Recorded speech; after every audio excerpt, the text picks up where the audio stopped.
Good morning, friends. I welcome you again to my YouTube channel Eco Tutorials. Friends, today we are going to do another important portion of CBSE Economics Class 2, and the name of the chapter is Equilibrium Level of Income Output Employment. देखो ये पूरा portion आपको 12 number का आता है और इस 12 number के पोर्शन में दो तीन क्वेश्चंस बनते हैं। एक ये है equilibrium level of income output employment, इसके अलावा आपको एक्सेस डिमांड एफिशिएंट डिमांड पढ़ाई जाएगी और इसके अलावा आप एग्रीगेट डिमांड के कंपोनेंट्स, एग्रीगेट सप्लाई के components, consumption function, APC, MPC, APS, MPS वगैरह पढ़ते हो। हम अपने आने वाले लेक्चर्स में ये सारा पोर्शन कवर करने वाले हैं, लेकिन आज का मेरा टॉपिक है equilibrium level of income output and employment. So let us begin now friends. देखो ये जो equilibrium level of income output employment, सबसे पहले तो आपको मैं +1 में लेके जाता हूँ। +1 में जब आप इक्विलिब्रियम लेवल करते थे तो सिंपल ये करते थे। देखो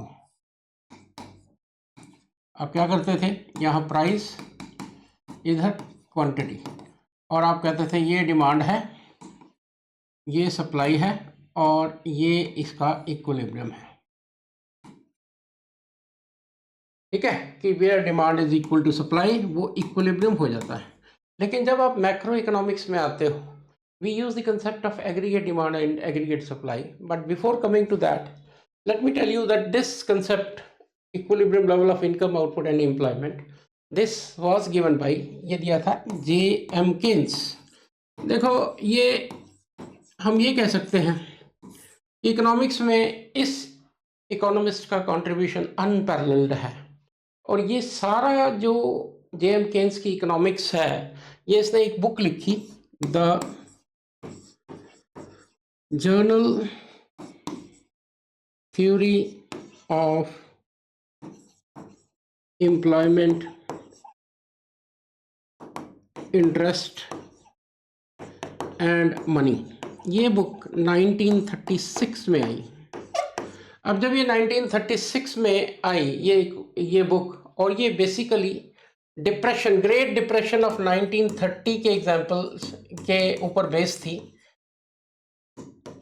ऑफ 1930 पर बेस थी, और इसको ध्यान में रखते हुए इसने general theory of employment, interest and money बनाई। Now J.M. केन्स का इतिहास बहुत बड़ा है। बेसिकली इसने, हम ये कह सकते हैं कि जो इकोनॉमिक्स थी, उसने बताया कि 1930 की डिप्रेशन क्यों है, क्योंकि एग्रीगेट डिमांड जो है वो एग्रीगेट सप्लाई से कम हो गई थी। और इससे पहले के जो इकोनॉमिस्ट, क्लासिकल इकोनॉमिस्ट थे, वो बिलीव करते थे कि दिस कैन नेवर हैपन। पर इसने अपने 1930s के डिप्रेशन के से ये निकाला कंक्लूजन कि ये डिप्रेशन का कारण था aggregate demand was less than aggregate supply. Coming back to our topic, this topic was given by Lord J.M. Keynes in his book General Theory of Employment, Interest and Money in 1936. Now ये economist क्या कहता है, ये कहता है कि economy में equilibrium तब आएगा जब equilibrium will come when AD is equal to AS, when AD is equal to AS, कि जब aggregate, not individual demand, I am not talking about individual demand, I am talking about aggregate demand और aggregate supply equal हो जाएंगे, तो वो equilibrium level आएगा। आगे जाके आप पढ़ोगे कि इस इक्विलिब्रियम लेवल की भी केन्स ने की, कई आगे उसको एक्सप्लेन किया कि इस इक्विलिब्रियम लेवल पे क्या अनएम्प्लॉयमेंट है, क्या फुल एम्प्लॉयमेंट है, क्या अंडर एम्प्लॉयमेंट है। दैट आई विल डू जब आपके साथ में एक्सेस डिमांड और डेफिशिएंट डिमांड का चैप्टर करूंगा, तो आपको बताऊंगा कि इस aggregate demand equal to aggregate supply, इसका केन्स ने क्या क्या इम्प्लीकेशंस निकाली कि इस लेवल पे एक्चुअल में क्या है और व्हाट इट शुड बी।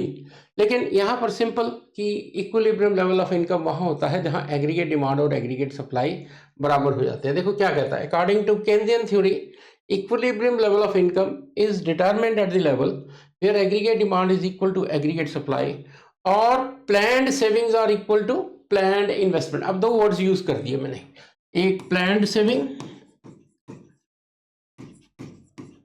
और एक प्लान्ड इन्वेस्टमेंट है। अब इसको देखो, ये टर्म्स इकोनॉमिक्स में हम दो वर्ड्स यूज करते हैं, एक एक्स एंड ए और एक होता है एक्स पोस्ट। एक्स पोस्ट होता है real and this is planned. जब इस चैप्टर में हम करते हैं we are talking about ex ante savings and ex ante investments, that is planned saving and planned investment. We are not talking about real investment or real savings. So please just remember, when I say, he says aggregate supply, again read it, according to Keynesian theory of equilibrium, level of income is determined at the level where aggregate demand is equal to aggregate supply or planned saving is equal to planned investment. तो इसने एक AD और AS के साथ एक feature और add कर दिया, कहता है कि इक्विलिब्रियम वहां होगा जहां सेविंग और इन्वेस्टमेंट बराबर होंगे। लेकिन what type of saving and investment he is talking about?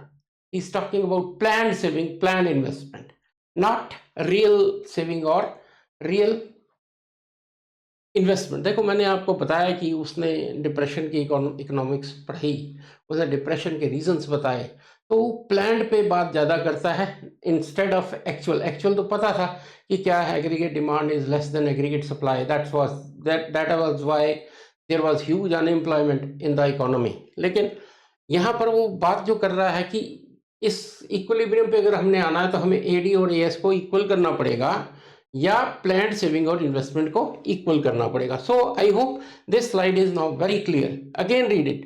Concept was given by JM Keynes और equilibrium AD is equal to AS और saving equal to investment and, और ये जो मैंने सेविंग इन्वेस्टमेंट कही ये प्लान्ड है, प्लान्ड इन्वेस्टमेंट और प्लान्ड सेविंग वर्ड मैंने यूज किया x एंटे x post.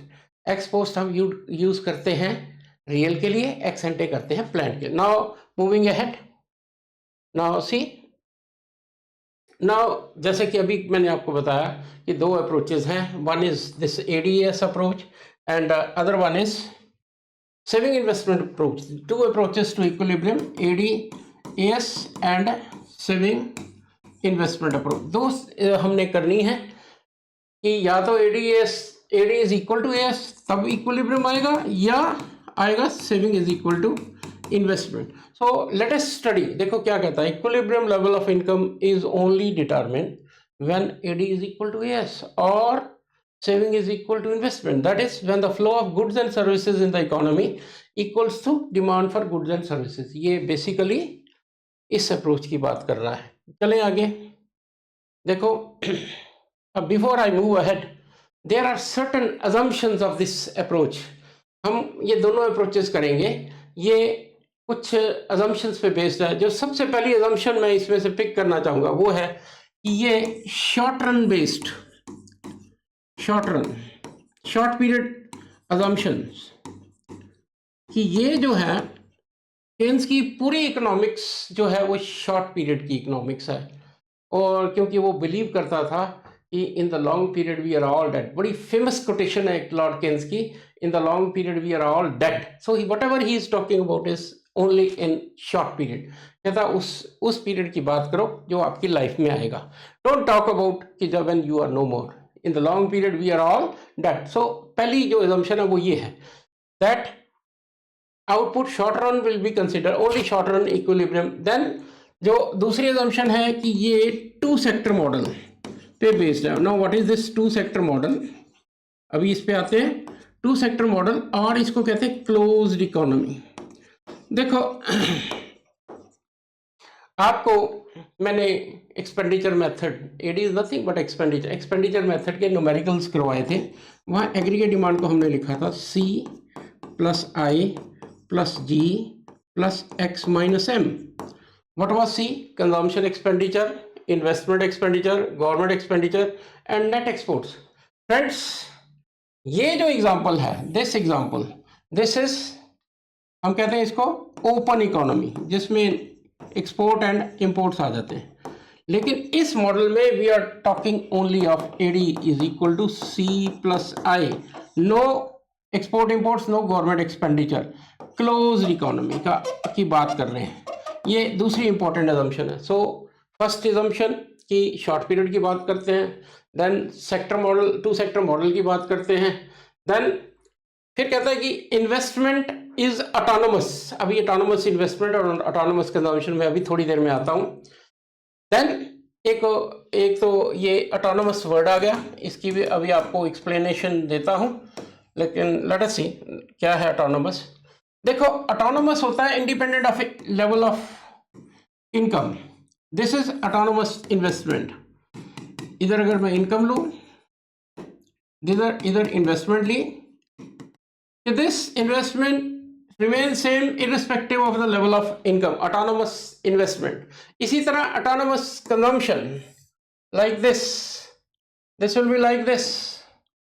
autonomous consumption होती है at zero level of income। ये जो level है ये this is autonomous consumption 0C। इसके बाद तो इनकम बढ़ती है, यहां इनकम ली हुई है, इनकम बढ़ेगी कंजम्पशन बढ़ेगी, लेकिन इस लेवल पे consumption is zero, that is autonomous consumption. Friends देखो, फिर 4 अजम्पशंस हो गई। शॉर्ट पीरियड, फिर सेकंड हो गई कि ये ऑटोनोमस की बात करता है। देन इक्विलिब्रियम के लिए वो कहता है 2 सेक्टर मॉडल है, क्लोज्ड इकोनॉमी है, और एक प्राइस लेवल इज कांस्टेंट। ये आपको पहले भी एक वीडियो लेक्चर में मैंने बताया। इकोनॉमिक्स की एक अजम्पशन है ceteris paribus. We don't talk about exact economy. अगर हमने एक वेरिएबल का इफेक्ट देखना है तो बाकी वेरिएबल्स को हम कांस्टेंट करते हैं, जैसे कि यहाँ पे एक वेरिएबल लिखा है price level is constant. Now next, now we will explain aggregate supply and aggregate demand. First let us explain aggregate demand। इसमें मैं सिर्फ एक वर्ड पे आपको स्ट्रेस दूंगा। कहता what is aggregate demand? Aggregate demand होता है, देखो, refers to total value of all goods and services that are planned to be purchased. ये वर्ड है जो मेरे लिए बहुत ज्यादा इंपॉर्टेंट है। Planned to be purchased, planned to be purchased. Friends देखो, ध्यान दो, एक तो वर्ड है प्लान, इसका मतलब हो गया एक्स एंटे, कि क्या प्लान करते हो एक इकोनॉमी में परचेज करने के लिए, क्या डिमांड होने वाली है। एक्स एंटे डिमांड और aggregate demand. So what is this? Final goods and services that are planned to be purchased in the economy at given level of income. और एडी अभी आपको बताया it is nothing but total expenditure. अभी शुरू किया था, चारों लिखा था C plus I plus G plus X minus M, लेकिन 2 सेक्टर मॉडल में it is only C plus आई। अब इसके बाद let us see what is aggregate supply.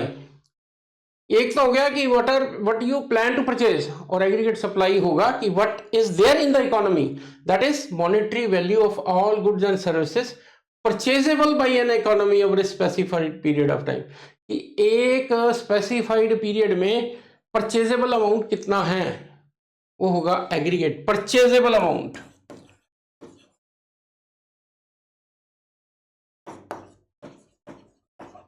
That is aggregate supply. तो फ्रेंड्स, अजम्पशन समझने के बाद, क्या क्या इसकी बेस है वो समझने के बाद, हम ये आ गए एग्रीगेट डिमांड और एग्रीगेट सप्लाई को समझने के बाद। अब हम देखो किस पे आते हैं। देन ये चीज आपको एग्रीगेट डिमांड का ही चल रहा है, ये आपको बता चुका कि aggregate demand is nothing but total expenditure. Then next देखो, कहता इक्विलिब्रियम कहाँ, कहता इक्विलिब्रियम अकर्स व्हेन दो चीजें बोलूंगा, AD is equal to AS और AD is C plus I, AS is C plus S। ये आपको बता दूं, this is nothing but national income. Y is equal to C plus I, और equilibrium के लिए AD equal to AS, C plus I is equal to C plus S, or investment equal to saving. So this is aggregate demand equal to aggregate supply and this is saving is equal to investment. तो दो बातें करता हूं मैं, एक तो aggregate demand और aggregate supply बराबर होनी चाहिए, दूसरा सेविंग और इन्वेस्टमेंट बराबर होनी चाहिए। देखो, हमारा पर्पस आपको स्लाइड्स भी साथ में दिखा रहे हैं, एक्सप्लेन भी कर रहे हैं। जब आप इसको रिकलेक्ट करो तो आप देखोगे कि इजीली आप लोग इस चीज को कर पाओगे, दोनों चीजें आमने सामने होंगी तो ये समझना आसान हो जाता है। देन नेक्स्ट देखो, ना ये आपको मैं पहले बता चुका हूँ, what is autonomous investment, what is autonomous consumption at this this is independent of income. ये जो है ये level that is autonomous consumption. और एक चीज और यहाँ मैंने लिखी हुई है, देखो कंजम्पशन फंक्शन, कंजम्पशन फंक्शन वैसे पढ़ूंगा, इसको हम लिखते हैं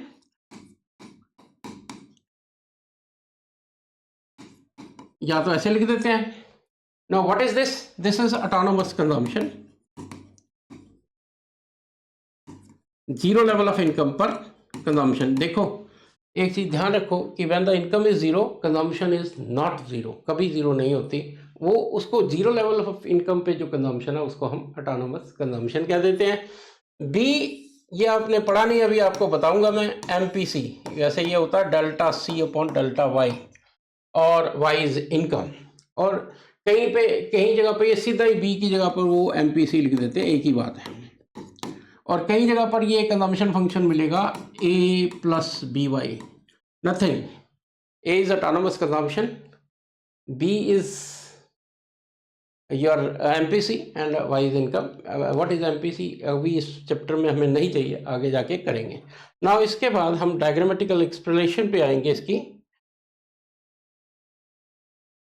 now see, now this one is very important and देखो इक्विलिब्रियम बनाना है, देखो कैसे बन रहा है, ध्यान से देखो। इसीलिए देखो स्लाइड्स भी है आपके सामने और ये बना भी रहा हूं। यहां पर हम लेते हैं एग्रीगेट डिमांड, एग्रीगेट सप्लाई, और इधर लेते हैं इनकम, इधर लूंगा मैं income. Now you know this AS curve, ये स्ट्रेट लाइन होती है, इसको लिख देते हैं y is equal to C plus S, and 45 degree का एंगल बनाती है। ये एग्रीगेट डिमांड है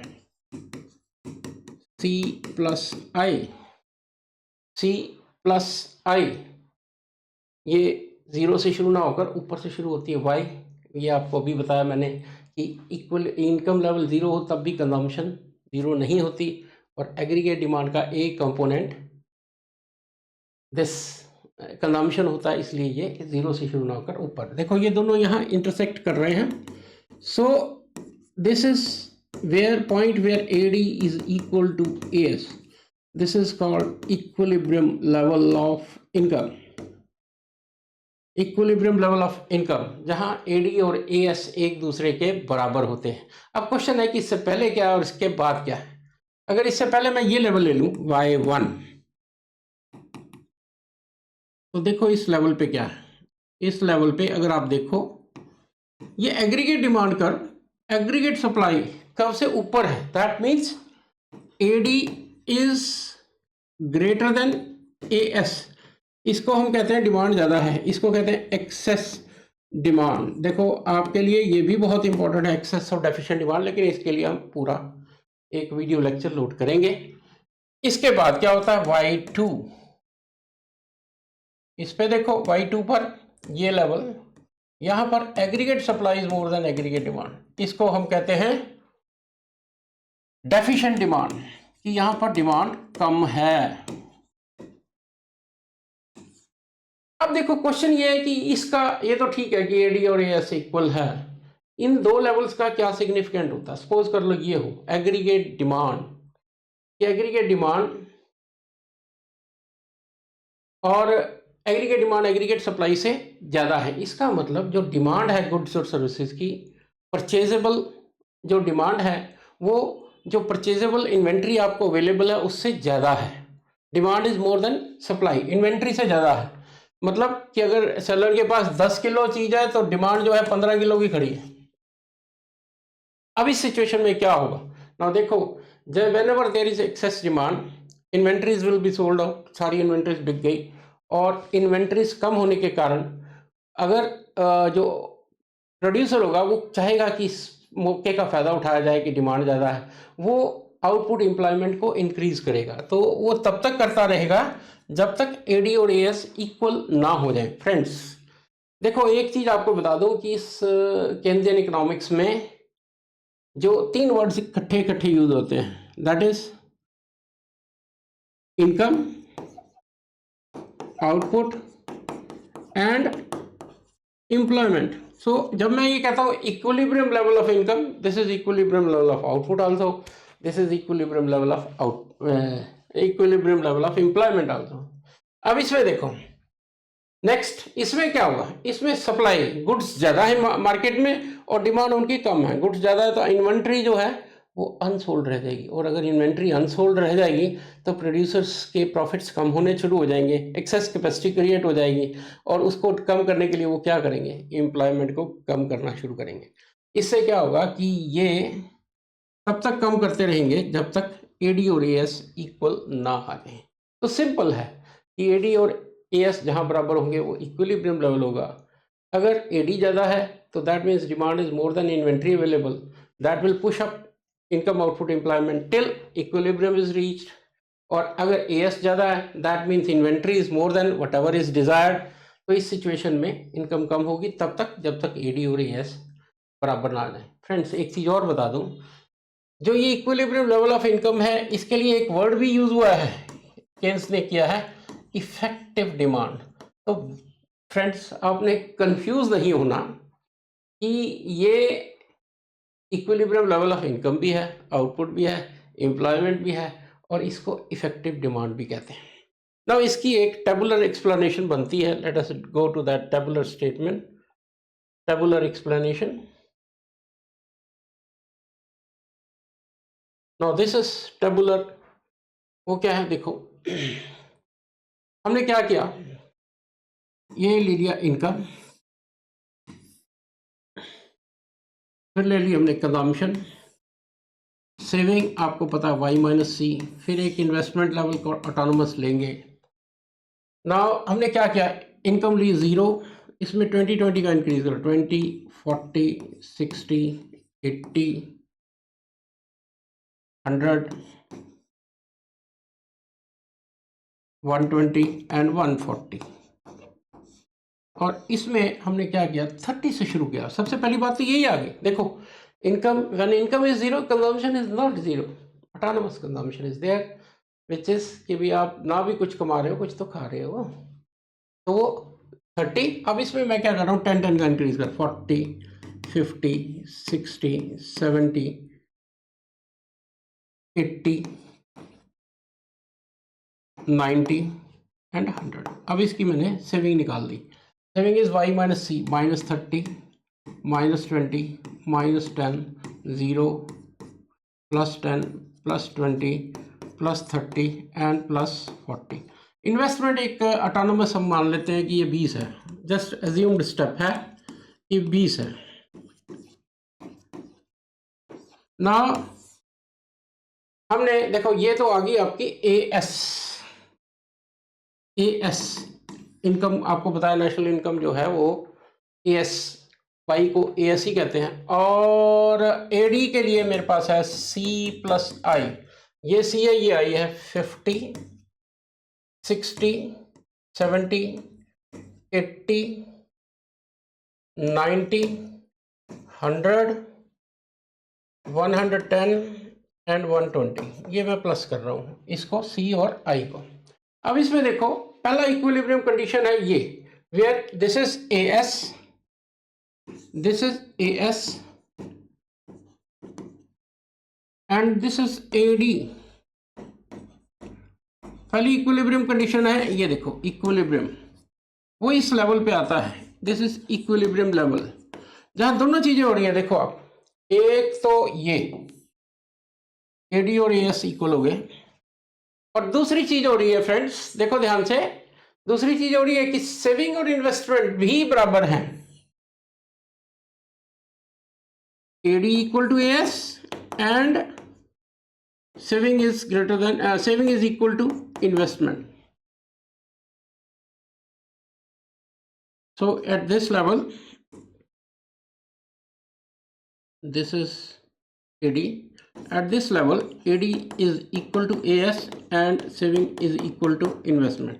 इस टोटल लेवल को हम not 100,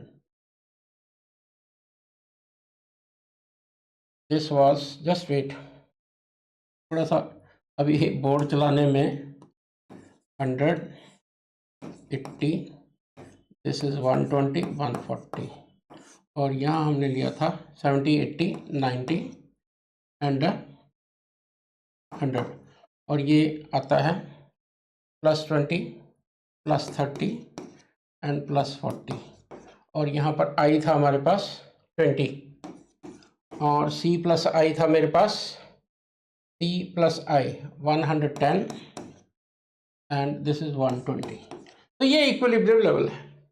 अब इसके फ्रेंड्स इससे ऊपर क्या हो रहा है और इससे नीचे क्या हो रहा है? इससे ऊपर अगर आप देखो, this aggregate demand is more than aggregate supply. देखो 50, 0, 60, 20, या आप कह सकते हो this investment is greater then saving. ये अभी हम सेकेंड अप्रोच में करेंगे इसको। देन यहां पर देखो क्या है, यहां पर आपकी aggregate supply, aggregate demand becomes less than aggregate supply. आपको बता दिया इसमें क्या है, इसमें इन्वेंट्रीज कम है और डिमांड ज़्यादा है, तो employment income output employment increase करेगा जब तक यहाँ ना आ जाए। और इसमें इन्वेंट्रीज ज़्यादा हो गई और परचेज करने वाले कम हो गए, तो income output surplus capacity create होगी, एक्सेस कैपेसिटी क्रिएट होगी, इनकम आउटपुट एम्प्लॉयमेंट कम होगा जब तक बराबर ना आ जाए। तो फ्रेंड्स आपने कोई घबराने वाली बात नहीं, बहुत सिंपल है, थोड़ी सी अंडरस्टैंडिंग चाहिए। अब इसके बाद हमारी नेक्स्ट अप्रोच आती है, that is saving investment approach. ये तो अभी आपको बताया मैंने। देखो सेविंग इन्वेस्टमेंट अप्रोच कहता है occur when saving and investment are equal. अब इस डायग्राम को देखना, X O Y Y dash. देखो ये सबसे पहले तो आप ऑटोनोमस कंजम्पशन लिया मैंने, ये ऑटोनोमस इन्वेस्टमेंट है 0 लेवल पे, और सेविंग्स नेगेटिव से शुरू होती है। देखो ये मैंने सेविंग कर्व ले लिया, जस्ट वेट।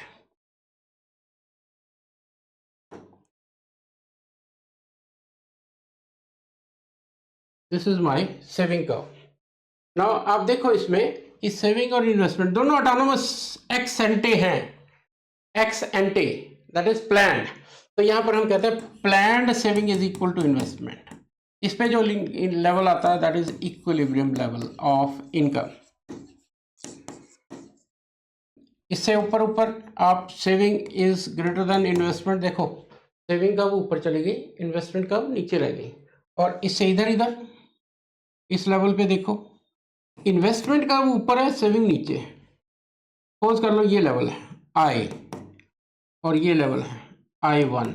अब इसमें अगर सेविंग्स ज़्यादा है इन्वेस्टमेंट से, इसका मतलब लोग जो अर्न कर रहे हैं they are not spending full. कि मैंने 100 रुपये कमाए लेकिन खर्च मैंने सिर्फ 80 रुपये किए, 20 रुपये अनस्पेंट रह गए, और पूरी इकोनॉमी में ले लो कि 20 रुपये अनस्पेंट रह गए। इसका मतलब मैंने डिमांड को 20 रुपये कम क्रिएट किया। फिर वही है कि इससे एक्सेस कैपेसिटी क्रिएट होगी क्योंकि थिंग्स आर रिमेनिंग अनसोल्ड, इसलिए आप इन्वेस्टमेंट को कम करोगे तब तक जब तक यहाँ ना आ जाए। और यहाँ पर इन्वेस्टमेंट ज़्यादा है, सेविंग्स कम है, कि पीपल आर इन्वेस्टिंग मोर। अगर इन्वेस्टमेंट ज़्यादा होगी तो इनकम आउटपुट एम्प्लॉयमेंट बढ़ेगा, और तब तक बढ़ेगा जब तक वो इक्वल नहीं हो जाता। तो फ्रेंड्स सिंपल दो अप्रोचेस हैं, एक है आपकी ADAS अप्रोच और दूसरी है सेविंग इन्वेस्टमेंट अप्रोच। इसमें पहली में AD is equal to AS और सेकंड में saving is equal to invest. अब इसको हम एक ही डायग्राम में बनाने की कोशिश करते हैं। इस इक्विलिब्रियम को let us draw in one diagram. इसके लिए देखते हैं,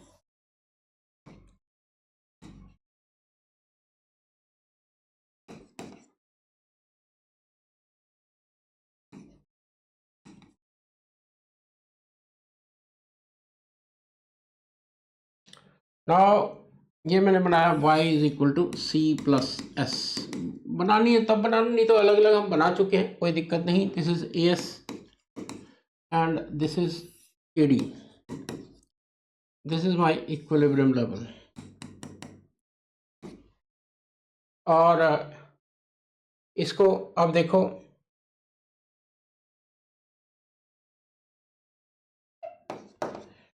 इसमें ये मैंने लिया, this is my autonomous consumption investment, कि ये ऑटोनोमस इन्वेस्टमेंट है मेरी। बस ध्यान रखना कि जब आप सेविंग कर्व निकालो तो सेविंग कर्व को आपने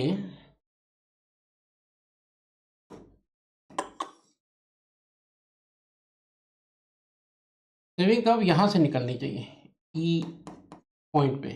तो ये सेविंग नेगेटिव से शुरू होकर यहाँ से निकलती है, एस इस पॉइंट पर saving is equal to investment, और इस पॉइंट पर A D is equal to A S.